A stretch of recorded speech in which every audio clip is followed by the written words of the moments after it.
In 2011, the federal government launched a $10 million project to advance our understanding of the causes of terrorism. As part of that project, the Mosaic Institute has released a study examining the perceptions and reality of imported conflict into Canada. To what extent do residents from conflict zones bring that tension with them? And joining us now to help answer that, Rima Burns-McGowan. She's a professor of diaspora studies at the University of Toronto. And John Monahan, he's executive director from the Mosaic Institute. They collaborated on this study, and we're happy to have both of you here in our studio tonight. Thank you. Okay, John, start us off here with the background. How did you put this study together? Well, it started with a conversation between the Mosaic Institute and the folks at Public Safety Canada, who were looking for research proposals related to the topic of how to prevent and address terrorism in Canada. And we were interested, but didn't claim to be experts in terrorism. We do have a real interest and somewhat of an expertise, though, in social cohesion and how Canadians get along with each other.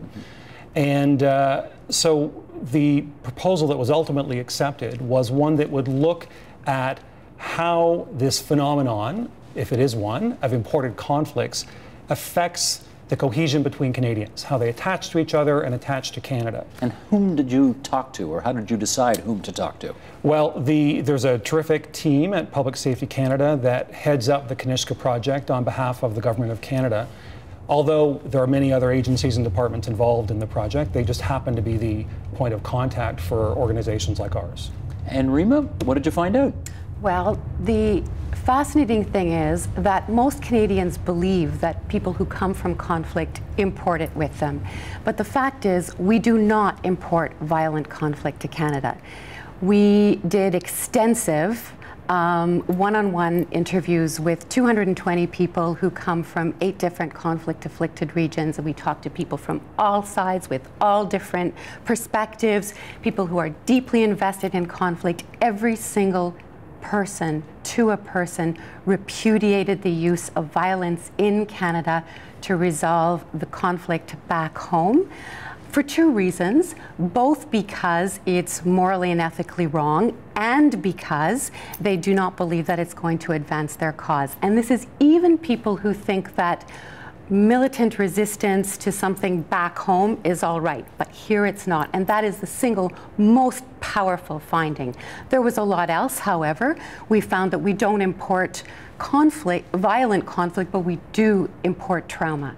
And untreated trauma is a real problem. Then as well, we also, the darker the color of your skin, or the more, as I say, that you perform your identity or your religion on your body or your clothing, the more likely you are to face systemic racism. And systemic racism is obviously a problem in and of itself, but it also serves to re-traumatize people who are already traumatized. So it's really important that we as a society do a much better job of getting rid of racism and helping people deal with trauma. Okay, lots of things to pick apart there. Let's start with this. My hunch is people are under the assumption that the conclusions that you came to aren't the case, right? People assume that they bring their conflicts with them when they come to Canada. So how surprised were you when you found out that wasn't the case? Well, let me say first of all that in addition to the 220 interviews that Rima alluded to, we also did an online survey of Canadians. So we actually asked them what their perceptions were. And one of our surprises was how enthusiastic Canadians were to respond to the survey. We had, within a very short period of time after releasing the survey, about 4,500 respondents completing a survey, explaining to us what their perceptions of imported conflict were. And when we analyzed those findings, we found that about 57% of Canadians think that other Canadians that come from conflict-afflicted regions of the world bring with them the sorts of tensions that could erupt into violence here in Canada. So the fact that our study has determined that in actual fact that isn't the case shows that there's a really important distinction between the perceptions of Canadians and the reality of those people that actually come from conflict-affected regions. But let's push this a little further. Rima, let's pick a region. Pick a region that has a conflict where you spoke to somebody. You pick a region. Which one are you most interested in? I mean, do you want to talk about the Middle East? Let's talk, for argument's sake, let's pick the Middle East, since we're focusing on that tonight as well. Are you saying that if Israelis or Palestinians from the region leave there, come here, I mean, they obviously don't fall in love with people on the other side of the conflict just by coming to Canada, but what does the nature of their relationship to the conflict become when they come here? So here's what happens, and this actually happens across conflicts as well. When people come to Canada, over time, they actually reframe the way they see the conflict. What tends to happen is that instead of saying, X group did this to me and my people, they start to say, hey, what happened to me has also happened to loads of other people around the globe, and it's not X group, and it's not all of X group, it's a particular perspective, a particular ideology, a particular interest group. So they start to separate the conflict from all of X group, and it actually allows them to have a broader sense of why it's happening, what the possible solutions are, and how to get there. And so, for instance, in this particular case, all of the Arabs we spoke to, Palestinians and Arabs, distinguish between Jews on the one hand and people who are in favor of a country that preferences one ethno-religious group over others, which they see as the problem on the other. Make a distinction between Jews as a whole and the particular policies of the Israeli government secondarily. They absolutely do. They absolutely do. Find that surprising?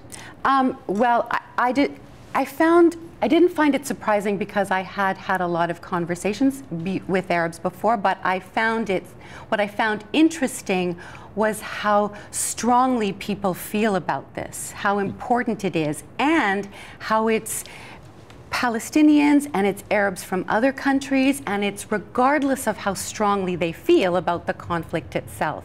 So the point is, and not just with this conflict, with all conflicts, people remain invested in the conflict, but at the same time, they still reframe how they see it. Okay, obvious question.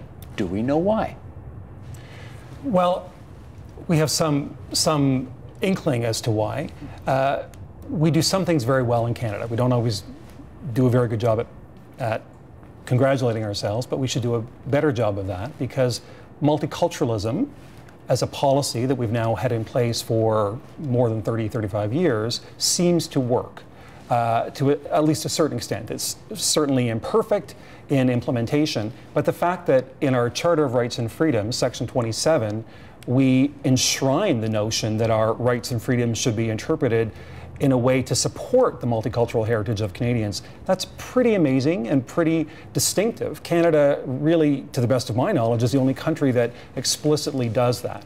And then the fact that we have such a widespread formal commitment to recognizing people's human rights and prohibiting discrimination on all of the grounds that we take for granted in Canada that cannot be taken for granted in most other parts of the world. Those sorts of structural elements of our society really do help people begin to reframe and feel included to a certain extent in Canadian society. I wonder, go ahead. Just add, I think that the thing that I found was that the single most important factor is inclusion.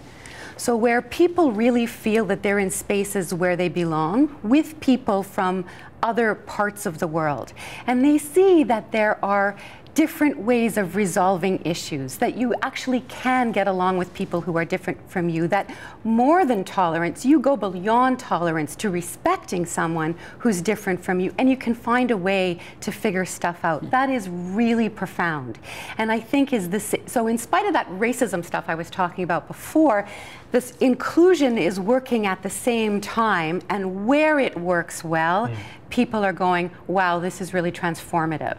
So I think we really have to take note of that, and as John said, start telling that story more loudly and figure out how to make it work even better. I hear you, but I wonder if this is, in some respects, not all that surprising, given that if you're prepared to leave the old country and come here, in some respects, I guess your study indicated, you've turned the page in some respects. I mean, if you're really invested in the crisis or in the war back in the home country, maybe you wouldn't leave. Not necessarily. No? A lot of people leave because they have to. A lot of people leave because they have no choice, right? They were chased out.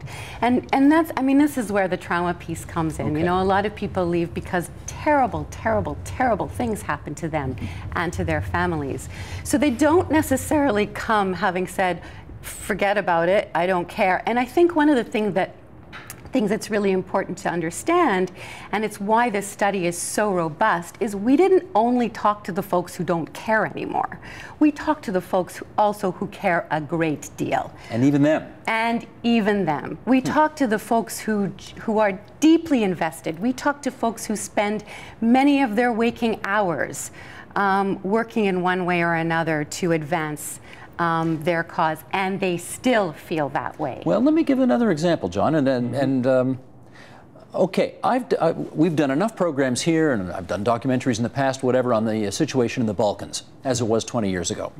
And I don't know how many times I've talked to people from the region who were from there and who are now over here, and who still talk about what happened in 1389 on Kosovo Polja when ...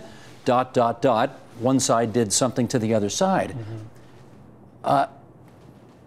People aren't just going to forget 600 years of history of how you done me wrong, right, when they come here. And you could replace those proper nouns with other proper nouns to talk about other conflicts. And absolutely, I mean, just to speak personally for a brief moment, when we did a soft release of this study, it happened to be St. Patrick's Day. Well, my name, Monaghan, is as Irish as Paddy's pig. And I was asked why there wasn't a study of the relationship between Catholic and Protestant Irish in this report, and there absolutely could have been, because I know from my own family story that the residue of conflict stays with you, and it transcends generations, absolutely. So as Rim has said, people do remain invested in their conflicts, but how they act out that investment and how they act out sometimes their animosity towards people that were at one time their antagonists, that changes dramatically through this reframing that takes place in Canada. And I think it's also important just to point out, Steve, that there's a values acquisition that happens when... What does that mean? Means that when people come to Canada, they, in fairly short order, adopt... Buy in? Buy in to the values that many of us take for granted. They buy into the human rights regime. They buy into strong rule of law. They buy into the notion of a vibrant democracy where everybody can participate equally. They buy into that. And in fact, the survey part of our study shows that there's virtually no distinction in terms of the first generation's commitment to these principles and those of the second or third generation. In fact, sometimes they even hold these values more strongly than third generation people. And in fact, here's another finding that came out that was really interesting, wasn't something that we were expecting or even looking for, but it started to come out so strongly that it was impossible to ignore. And that's the fact that a lot of times, not always by any means, but significantly enough that you could really see it happening, when people come from trauma, one of the ways they deal with trauma, because people don't get adequate therapy and certainly not a community appropriate therapy. So one of the ways that people deal with it is to become more observant in their whatever faith it is that they, so they become more invested in that faith. But they don't become more traditional. They don't do more of what grandma did back home. They actually re-examine their faith in the context in which they live. And what is really interesting is that as they talk about it, they map onto what they see in their faith Canadian values. So respect for everybody and inclusion and, you know, even people I don't agree with and so on. And it's really interesting to watch that happen, and it is sort of an incorporation of what we would call Canadian values into the faith and a mapping of these two things together. And this happens across the board. So often we talk about faith as though if someone is being religious, they're somehow rejecting Canadian values. In fact, the opposite is true. Okay, but having said that, I'm going to push back a little bit here, and I don't know how constructive this is for me to ask this question, but I will confess I'm curious about it. There are plenty of hotspots in the world today where the people who you have studied come from, Middle East being one, Ireland, Northern Ireland, UK being another one, China, Japan. I mean, they're all over the place. Balkans. Can you put into a hierarchy which was the most intractable conflict going on in the world today, where even drinking the water of Canadian values, people still had trouble? Can you put a hierarchy on it? No, because there's no hierarchy on trauma. Because people feel when terrible things have happened to you, when terrible things have happened to your grandparents, even if they've happened to somebody like you, and you can imagine being, if you had been in a certain place at a certain time, you too would have been tortured or murdered. There's no hierarchy on that pain. And so the passion, the pain and the trauma and the investment in human rights and justice actually crosses the board. So what is really interesting is that we know, not just from this study, but from others, that inclusive societies are also safer ones. And that's the real lesson that we have to learn. It isn't what happened to people back home, it's what happens once they get here that matters. Clearly, and there's nothing in this study that disagrees with, I mean, obviously there are people who go off the rails, there are people who radicalize, but we need to understand it's not about communities. So it's not about people from certain places or certain religions or certain ethnicities. It's not about that. But what happens to people when they come here is really critical in terms of their being able to reframe. And that's the piece that we as Canadians need to fasten on and do something about. You wanted to add? Well, I was going to say too, Steve, that it's important to stress, as we were reminded time and time again in conducting this study, that communities are not monolithic. And part of the advantage of doing 220 in-depth one-on-one interviews with complete confidentiality surrounding those is that we were able to obtain very honest input from people from all different communities, and we heard nuanced responses to the sorts of questions that you're asking from people that we wouldn't have expected nuance from. There was a lot of complicated stuff going on beneath the kind of standard narratives that we tend to hear or read about. And we also observed that when we did focus groups, because another component of our study involved a dozen or so focus groups, when members of communities would come together with other members of those communities, the dynamics would change. That they would tend to adopt a kind of a standard narrative, and you would lose the nuance that you would often find in those one-on-one sessions. So we were certainly reminded very strongly that the Canadian Mosaic is comprised of individuals with individual perspectives on these very, very complex issues, and we should look at them at the individual level less so, or at least in tandem with looking at them at a community level. So Rima, we're doing something right here. The next question is, can whatever it is that we're doing right be exported to other places in the world? I think first we have to recognize it, and yes, I think it can. So every once in a while I will be somewhere at a conference and there'll be Europeans there and they'll talk about Canadian exceptionalism. And it's this idea that you can't actually compare Europe and Canada because whatever magic we're drinking in our water makes diversity work better here.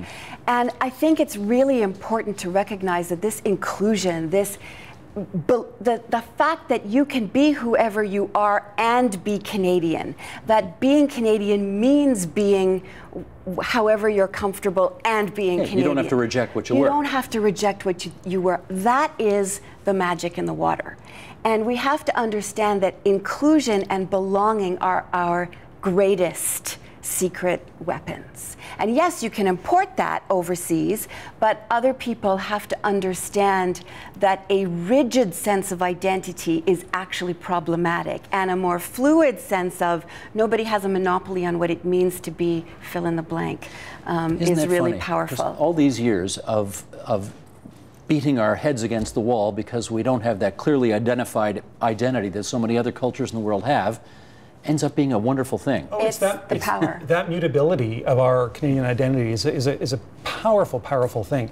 And you know, last year I had the opportunity to give some presentations in Northern Europe. And just as Rima is saying, these societies like Norway and the UK and Germany are very, very interested in the Canadian model.